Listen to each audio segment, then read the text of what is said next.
আসসালামু আলাইকুম। সবাইকে আমন্ত্রণ জানাচ্ছি এবি নিউজ প্রাইম সংবাদে। আপনাদের সঙ্গে আছি আমি সুমাইয়া মেঘলা। শুরুতেই জানিয়ে দেব সংবাদ শিরোনাম। বিসিএস অন্তর্ভুক্তির দাবিতে আন্দোলনের ঝড়, সচিবালয় ঘেরাও। প্রতিষ্ঠা বার্ষিকীতে ছাত্র দলে কর্মসূচির ঝলক। নতুন বছরে বার্তা দিলেন তারেক রহমান, কুড়ালেন প্রশংসা। ভারতে এত স্বর্ণ কিভাবে এলো? স্বর্ণকে সম্পদ মনে করেন ভারতের নারীরা। সিরিয়ার সেনাবাহিনীর উপর তুরস্কের নিয়ন্ত্রণ প্রতিষ্ঠার পথে নতুন কৌশল প্রয়োগ। অনূর্ধ্ব-19 নারী বিশ্বকাপে বাংলাদেশ ডি গ্রুপে থাকছে অস্ট্রেলিয়াও। 43তম বিসিএস এর প্রত্যাশী চাকরি প্রার্থীরা আজ সচিবালয়ের সামনে অবস্থান নিয়েছেন। বাদ পড়ার ক্ষোভে তারা অন্তর্ভুক্তির দাবি তুলেছেন।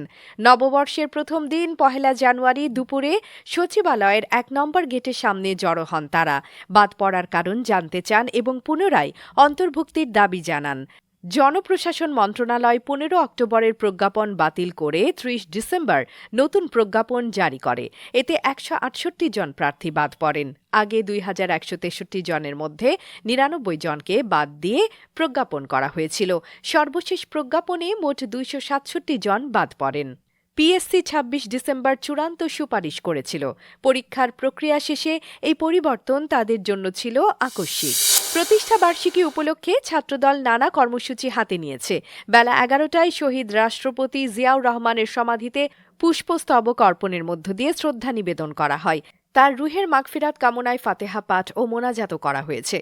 আলোচনা সভায় প্রধান অতিথি হিসেবে ভার্চুয়ালি যুক্ত হন বিএনপির ভারপ্রাপ্ত চেয়ারম্যান তারেক রহমান।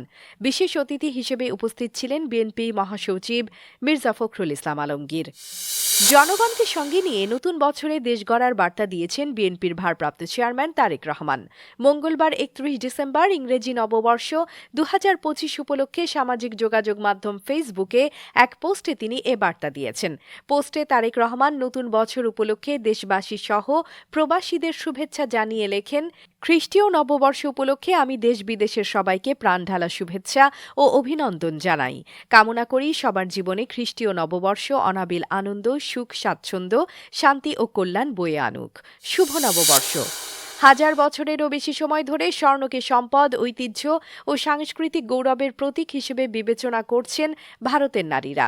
এই মহামূল্যবান ধাতু প্রজন্মের পর প্রজন্ম ধরে তাদের সঞ্চয় ও আভিজাত্যের অংশ হয়ে উঠেছে।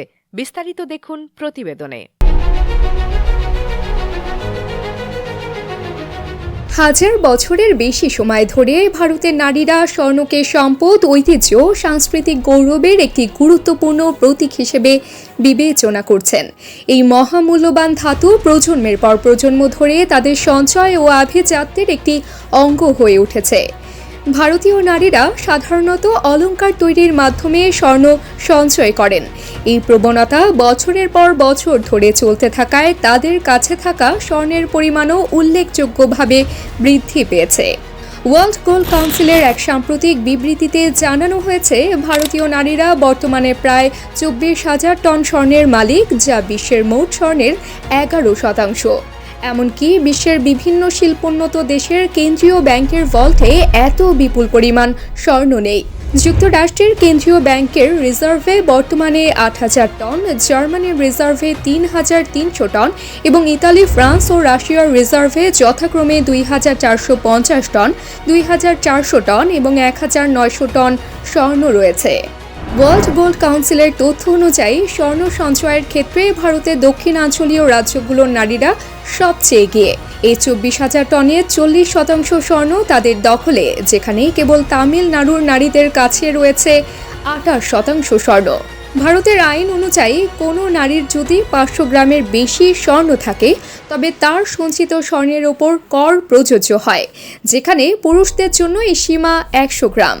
স্বর্ণের এই ঐতিহ্য শুধু নারীদের সঞ্চয়ের একটি মাধ্যম নয়, বরং এটি তাদের সামাজিক অবস্থান এবং সাংস্কৃতিক পরিচয়েরও প্রতীক।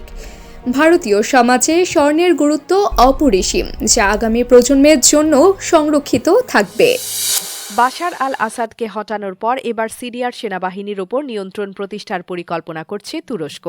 এতে সিরিয়ায় দীর্ঘস্থায়ী প্রভাব নিশ্চিত করতে চাইছেন তুর্কি প্রেসিডেন্ট রিসেপ তাইয়েপ এরদোয়ান। হায়াত তাহরির আল শাম HTS ক্ষমতা গ্রহণের পর সিরিয়ার সেনাবাহিনীতে বড় ধরনের পদোন্নতি হয়েছে।